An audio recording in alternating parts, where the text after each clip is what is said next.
नमस्कार बंधुरा कम्पिউটার रेवोल्यूशনের नतून एक एपिसोडे आपनादेर स्वागत। आपनारा देखছেন LibreOffice Calc ए টিউটোরিয়াল। तो आगे दिन আমরা দেখেছি ফাইলস, হোম এবং ইনসার্ট ট্যাব এর মধ্যে যে অপশনগুলো আছে সেগুলো কিভাবে কাজ করতে হয়। আজকে আমরা দেখব লেআউট ট্যাবের মধ্যে যে অপশনগুলো আছে সেগুলো।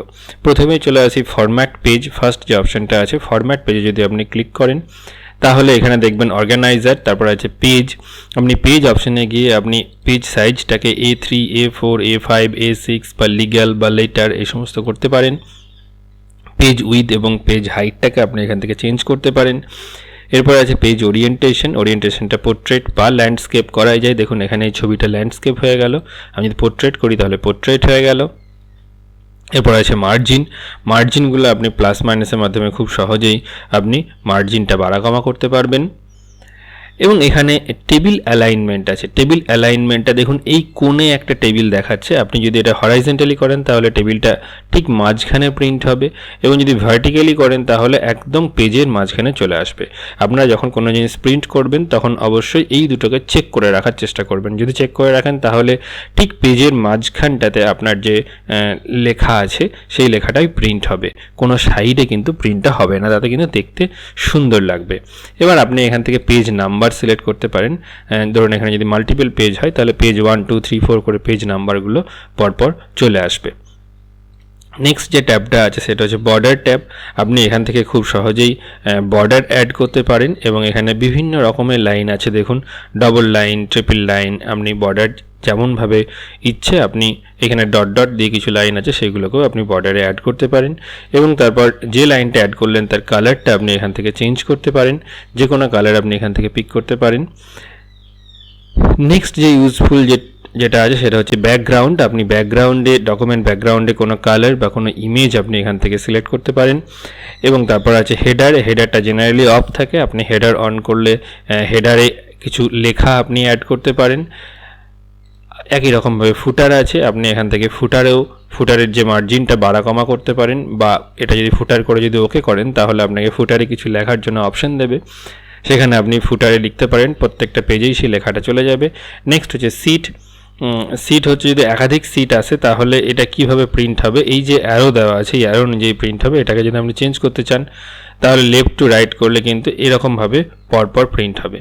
তো এইটা হচ্ছে পেজ অর্ডার, আপনি এখান থেকে সিলেক্ট করতে পারবেন। তো এই ছিল মোটামুটি ফরম্যাট পেজ অপশনটা। এরপর আমরা চলে আসছি তারপরের অপশানে, যেটা নর্মাল ভিউ এখন যেটা হয়ে আছে আপনারা স্ক্রিনে দেখতে পাচ্ছেন। এবার আমরা যদি পেজ ব্রেক ভিউ অর্থাৎ একটা পাতার মধ্যে কতটা আসছে সেটা যদি দেখতে চাই তাহলে দেখুন পেজ ব্রেক ভিউতে চলে এসেছি। আমি একটু জুম করে নিচ্ছি। দেখুন এই যে দাগটা এখানটাতে এই দাগটা থেকে এই দিকে যখন যাচ্ছি, ডান দিকে যখন যাচ্ছি তখন সেটা কিন্তু পেজের বাইরে চলে যাচ্ছে। আমার এখানে দেখা যাচ্ছে পেজ সেটআপটা হয়েই আছে। আমি এটাকে কমা বাড়া করতেই পারি, তাতে কিন্তু পেজ সেটআপটা চেঞ্জ হবে। আপনার যদি কখনো দেখেন যে পেজের বাইরে চলে যাচ্ছে তাহলে এইটাকে ধরে আবার ডান দিকে টানলে কিন্তু সেই অংশটা পেজের মধ্যে চলে আসবে। তো এই ছিল পেজ ব্রেক ভিউ, অর্থাৎ প্রিন্ট দেওয়ার আগে একবার দেখে নেবেন যে পুরোটা আসছে কিনা আপনার একটা কাগজের মধ্যে, অর্থাৎ A4 সাইজ বা A3 যে পেপারেই আপনি প্রিন্ট করেন কিনা সেইখানে আসছে কিনা দেখে নেবেন। এরপর শুধুমাত্র কিছু একটা জায়গা যদি আপনি প্রিন্ট করতে চান তাহলে সেটা সিলেক্ট করে এখানে প্রিন্ট এরিয়া সিলেক্ট করার অপশান আছে, এবং তার প্রিন্ট এরিয়াটা এডিট করারও অপশান আছে, এবং সেখান থেকে ক্লিয়ার প্রিন্ট রেঞ্জ অ্যাড করার অপশান আছে, এবং তারপর ক্লিয়ার প্রিন্ট রেঞ্জও অপশান আছে প্রিন্ট রেঞ্জটা ক্লিয়ার করে দেওয়ার জন্য। নেক্সট যে অপশান হচ্ছে সেটা হচ্ছে ইনসার্ট সিটে যদি আমি ক্লিক করি তাহলে দেখুন before current sheet, after current sheet. আমি যদি এখানে আফটার কারেন্ট সিট অর্থাৎ দেখুন এখানে সিট 1 তারপরে ক্যাশ বলে দুটো সিট আছে। আমি যদি আফটার কারেন্ট সিট করি তারপর যদি ওকে করি তাহলে দেখুন এই সিট 1 আর ক্যাশের মাঝে একটা সিট 3 বলে ক্যাশ একটা সিট ইনসার্ট হয়ে গেছে, তাই না? আমি এটাকে ডিলিট করে দিচ্ছি। ডিলিট করে দিলে আবার দেখুন আগের পেজেই চলে এলো। এরপর আছে রো অপশন। আপনি যে কোনো জায়গাতে ক্লিক করার পর রো এর অপশানে যদি ক্লিক করেন insert rows above, insert row below, delete rows, row height, এইগুলো আপনি এখান থেকে করতে পারেন। ইনসার্ট রো অ্যাবাভ করলে দেখুন ওপরে একটা রো চলে এলো। এরপর ডিলিট রোজ করলে রোটা ডিলিট হয়ে গেল। ইনসার্ট রো বিলো করলে নিচে একটা রো ঢুকে গেছে দেখুন, এবং তারপর এখানে গিয়ে আবার ডিলিট রোজ করলে সেটা চলে যাবে। একই রকমভাবে কলমের ক্ষেত্রেও সে অপশনগুলো আছে। ইনসার্ট কলম বিফোর যদি আপনি ক্লিক করেন দেখুন এদিকে একটা কলম চলে এলো, ডিলিট কলম করলে সেটা মুছে গেল। এবার যদি আফটার করি তাহলে এই ডান দিকে একটা কলাম ঢুকে গেল, ইনসার্ট হয়ে গেল। এবারে ডিলিট কলাম করলে, যেহেতু আগে ওটা সিলেক্ট হয়েছিল তো ওইটা ডিলিট হয়ে গেল, এইটাকে সিলেক্ট করে আমি যদি ডিলিট কলাম করি তাহলে এটা ডিলিট হয়ে যাবে। এরপর দেখুন শিটটা যদি রিনেম করতে চাই, এখানে দেখুন শিটটার নাম আছে শিট 1।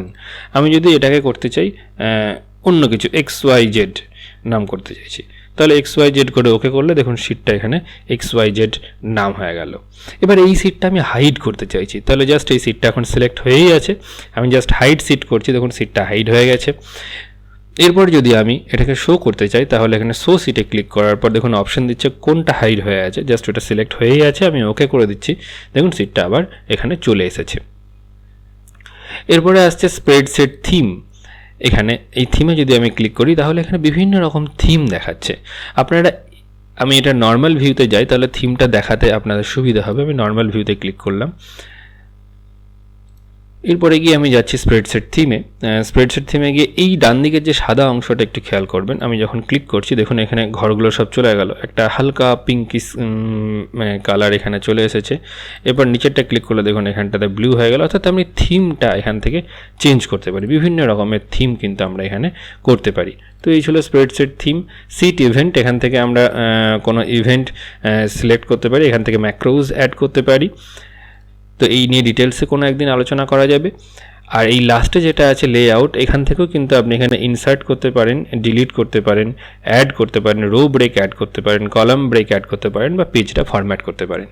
তো এই ছিল আমার লেআউট ট্যাবের মধ্যে যে অপশনগুলো আছে সেগুলো আমি মোটামুটি এক্সপ্লোর করার চেষ্টা করলাম, আপনাদের কাছে এক্সপ্লেইন করার চেষ্টা করলাম। ভিডিওটা দেখার জন্য ধন্যবাদ। ভালো লাগলে লাইক ও সাবস্ক্রাইব করতে ভুলবেন না। Tata, good bye.